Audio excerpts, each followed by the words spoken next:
Lot number 249 by Sir Arthur Conan Doyle, narrated by Peter Coates.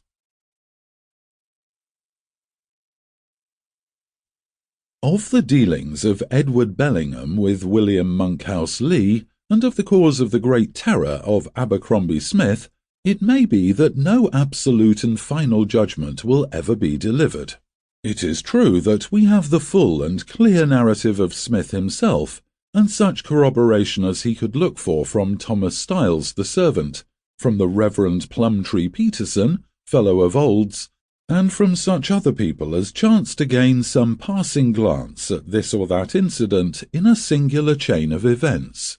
Yet, in the main, the story must rest upon Smith alone, and the most will think that it is more likely that one brain, however outwardly sane, has some subtle warp in its texture, some strange flaw in its workings, than that the path of nature has been overstepped in open day in so famed a centre of learning and light as the University of Oxford. Yet when we think how narrow and how devious this path of nature is, how dimly we can trace it, for all our lamps of science, and how from the darkness which girds it round great and terrible possibilities loom ever shadowly upwards, it is a bold and confident man who will put a limit to the strange bypaths in which the human spirit may wander. In a certain wing of what we call Old College in Oxford, there is a corner turret of an exceeding great age.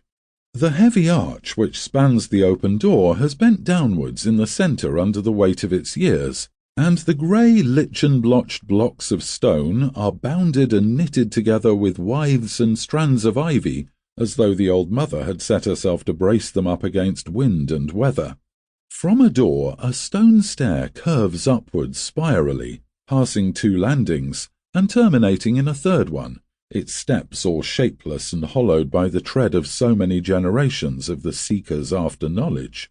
Life has flowed like water down this winding stair, and, water-like, has left these smooth-worn grooves behind it, from the long-gowned, pedantic scholars of Plantagenet days, down to the young bloods of a later age.